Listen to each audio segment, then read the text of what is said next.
I thought it was monumental. The president has, in his meetings with civil rights leaders, talked about this, but this is actually the first president to do it. And he went a step further by urging governors to do it, because this is something that's just fair and just to people. Reverend Al Sharpton speaking today, applauding the president's decision to pardon thousands of people convicted of nonviolent federal marijuana possession charges. The White House says this is a step to fulfill a promise Biden made on the campaign trail. And some Republicans say it is just a desperate attempt to distract from the economy. Simone Sanders Townsend and Carlos Curbelo are still with us. And we want to point out Carlos previously served as a strategic advisor for the Cannabis Trade Federation. Carlos, I'll start with you in this round. You called this decision a no-brainer. Recent polls show the president still needs to win over some young voters. Will this do the trick? What's the motivation here in your estimation? So, Eamon, I think this is good policy and good politics. And by the way, I've seen some praise from Republicans like South Carolina Congresswoman Nancy Mace tweeted that this was just a smart move by the president. Obviously, marijuana is something that has become mainstream in the country. Most people accept it. Most states have passed laws, including conservative states, to legalize marijuana to varying degrees. So in that sense, it's good policy. It makes sense. People's lives have been ruined because of these convictions just for simple possession of marijuana maybe 10, 20, 30 years ago. So that's the policy side. Politically, I do think it's smart for the president to do this. We know that young voters tend not to turn out in midterm elections. We know this is an issue that motivates some young voters, especially Democratic voters, and they're going to be more excited now to turn out because they're seeing that government can do smart things that they happen to agree with. So I think this was a good move. It happens to be good politics, but more importantly, it's just smart policy.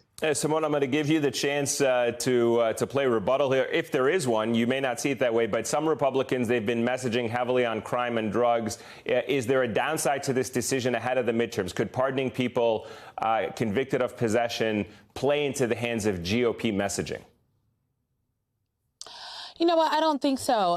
In 2022, it is projected by some estimations that the cannabis industry will generate at least $100 billion in America. Juxtapose that with the fact that there are people who have records right now for simple possession of marijuana, something that right now people who do not look like the people on this panel, on this show right now, are making millions of dollars off of, billions of dollars in the economy. This is just smart.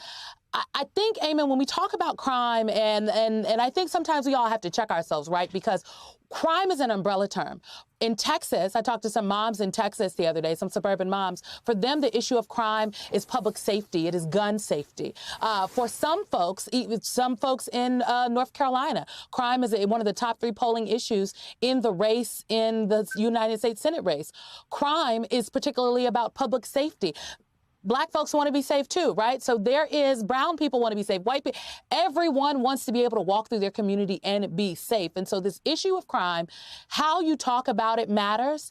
And I do think that some Republicans have over-turked on this particular issue. But I think this from the president today is a promise made and a promise kept. And there are those, Simone, that follow this case, who follow this issue much more than I do, much closer than I do. And they say, yes, this was a Joe Biden campaign promise. He did promise to decriminalize pot, but does this, in your opinion, go far enough for some of the very voters he is hoping to energize? There were some who wanted to see him go even further with a decision like this.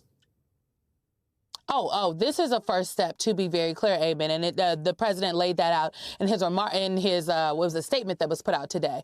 Marijuana is currently a Schedule I drug. Marijuana is right up there. It is worse than fentanyl on the schedule of drugs right now. We just talked about the billions of dollars that are projected to be generated this year. So I do think you have to go further. The president also talked about expungements on the campaign trail, automatic expungements. What he did today does not, in fact, do that. So there's more work to be done on the federal level, but also working with governors, which the president said he encouraged governors to follow his suit today on pardons. We need folks to talk about expungements. We need to clear these records completely. And for so many people across the country, disproportionately Black and brown folks, that will make a real difference. Carlos, a real quick one for you on politics. We just saw a Trump-backed super PAC make its first ad buys in Ohio and Pennsylvania with a month to go. Will this MAGA Inc. spending spree make a difference? I think it has the potential, of hurting these candidates. I mean, a lot of these Republicans who are struggling in states where they would usually be well positioned in a midterm election is because they are so closely tied to Donald Trump. Donald Trump intervened in primaries, got the candidates he wanted. Those candidates have been struggling. So they're kind of doubling down now on that strategy, and that has failed for them. I really do think that this election cycle, the Trump effect, is going to end up hurting Republicans. So this is very risky, but some of these candidates are desperate, so I'm sure they're welcoming this money. It's a double-edged sword. All right, Carlos Curbelo, Symone Sanders Townsend, thank you so much to the both of you.